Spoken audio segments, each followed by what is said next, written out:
time for 450 highlights from Philadelphia. There's the title fighters. Jett Lawrence in the 18, Cooper Webb on the 2 in the heat race. Not good for the 18 of Lawrence. This is what you do not want to have happen. He went down early, but somehow with a bad gate pick, the 18 got the start.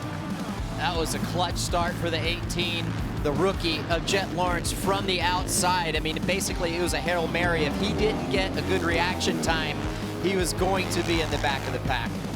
Webb is second here because his teammate Tomac, I think, made it a little easy on him. Yeah, he wasn't trying to get in. Eli's a veteran. He knows. He would expect the same thing for Cooper Webb. But, yeah, Cooper was able to get around Eli. And Eli made a few more mistakes and allowed Chase Sexton to get up by him. And Chase went after Cooper after that. Chase riding well. And here's the pass. Now, this pass is one thing. Had speed in the whoops. But RC, after this, watch. Yeah, well, this is coming down to the last lap. Almost getting to the end of the race. Yeah. Boom. Sexton checks up, maybe, just maybe, to block a turn down the inside from Cooper. Who knows? Little contact there. Lawrence goes on to take the victory. 4 times he's gone wire to wire this year. And in the last lap, here's Anderson. Same thing what happened with Chase Sexton. Cooper was kind of sleeping. Jason closed that gap, and that was 2 points, 2 big points he lost right there by that pass with Jason. But that was on Cooper. Should have known it.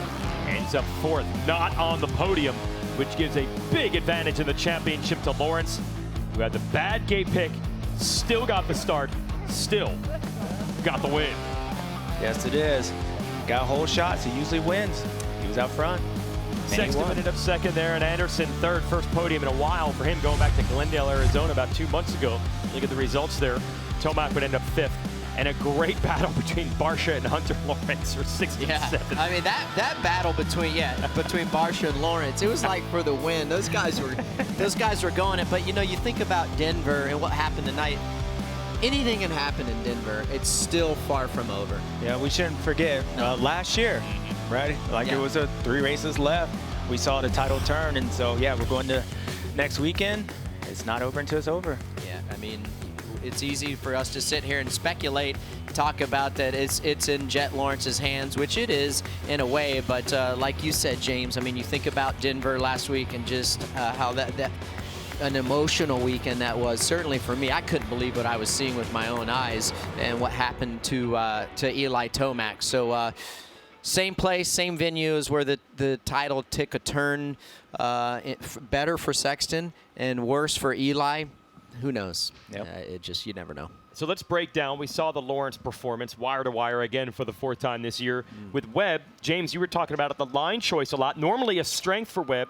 Maybe didn't work out for him at this one? Yeah, it seemed like Cooper was, what he does well is it's his line selection. You know, he cuts down a lot in the corners, and usually that works on tracks that had a lot of ruts. He's trying to avoid the deep ruts, but this track had ruts, but it was super slippery, and I just noticed he was losing a lot of time by slowing down, using those tight lines, and then he had some arm pump issues, so that doesn't help as well. So having arm pump, not be able to control the throttle like he normally does, those tight lines, he was just losing time, and that's where you saw the passes. He was getting basically outmaneuvered by everybody else. They were just kind of going around him, and I think his lines. And in a track like this where it's so tight and you don't have those long rhythm lanes, that's where like having arm pump it's your worst nightmare because you don't have anywhere to relax.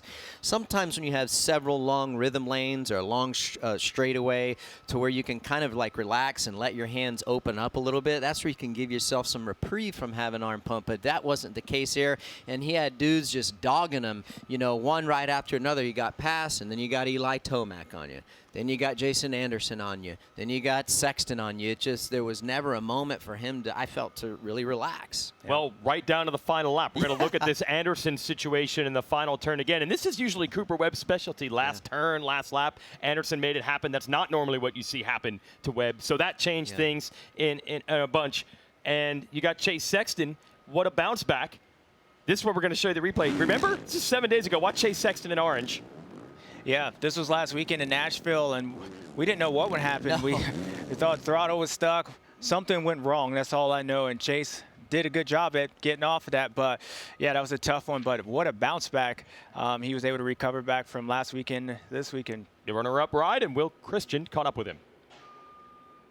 Thank you, Jason. Chase Sexton, congratulations on a great day. We heard you on the podium. I could hear it in your voice how happy you were with the performance. It's a tough track, as you said, up there to pass on, and you were up there battling with everybody and making those difficult passes. So what does this say about where you are now with the bike, with yourself? Yeah, I mean, I think this whole season's just been a learning process for me, and we made a lot of changes on the bike. And this weekend was another big change. I rode a bike that I really haven't ridden all year. We kind of just swung at it today, and it worked out. So, yeah, I feel like we made big progress. I had a little bit more of my raw speed in that main event than I normally have. I was able to catch guys, make passes, and I really feel like I haven't done that this year so far. So it was good to see, especially on a track that's really hard to pass. The whoops were tough, and I was skimming them all main event. It was a good, solid result, and I would have loved to have caught Jett, but yeah, came up a little short, and we got to get better starts. That's plain and simple. So looking forward to Denver and Salt Lake and try and get another win and head into outdoors ready to go. Now, Ricky Carmichael, obviously on our broadcast there, he's given you props so many times this season for being that guy who constantly stays in it. You've got this sort of never give up attitude. What does that come down to when you come across the challenges you do and you've had to face the shift of manufacturers? What is it that keeps you going and getting to this point here?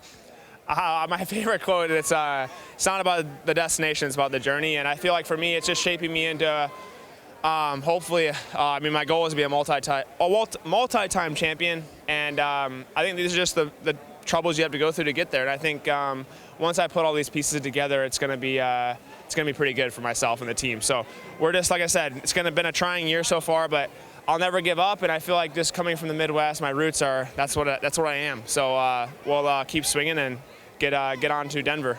Thanks so much, Chase. It's fun to watch that journey. We appreciate your time. Thank you. Thank you.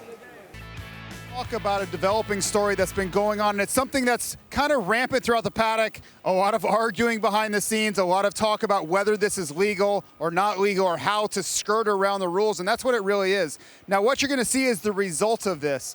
And these ruts, you can see how crooked they are, how rough they are, and that really deters riders from getting a good start. Well, what they've been trying to do is get outside of that rut, right? You can see how smooth this is and how good of acceleration you would get. The problem is if you angle yourself at all in the grid, that's against the rules. So riders are trying to find ways to skirt that. They're leaning a little bit. They're doing everything they possibly can, and this was Cooper Webb's gate in that main event, and he got just to his left of that rut, and you can see how clean he was able to accelerate all the way down the start straightaway. Now, it's not against the rules, but a lot of time winning and losing is in the margins, and finding little advantages like this where you can get away with it. You're not breaking a rule, you're not going to be penalized, and the AMA has made it very clear as long as you're in the middle of your starting grid, you won't get in trouble. So watch for this moving along down the stretch. When we get to these races where the ruts are really beat up and it's a really tough exit on the other side of the gate, these riders are going to be trying to find these little edges and little advantages to get that better start. Well, thanks, JT. Watch the number 2 at Cooper Webb here, RC. Right-hand side of your screen, you see the deep rut that JT was telling you about. Look, he starts to lean over as soon as that gate drops, and this is no secret. You know, the riders have been doing this. I tell you who I think the creator of this was years ago, and that was Zach Osborne. So then AMA forced the rule of where you have to start in between a certain area of the grates.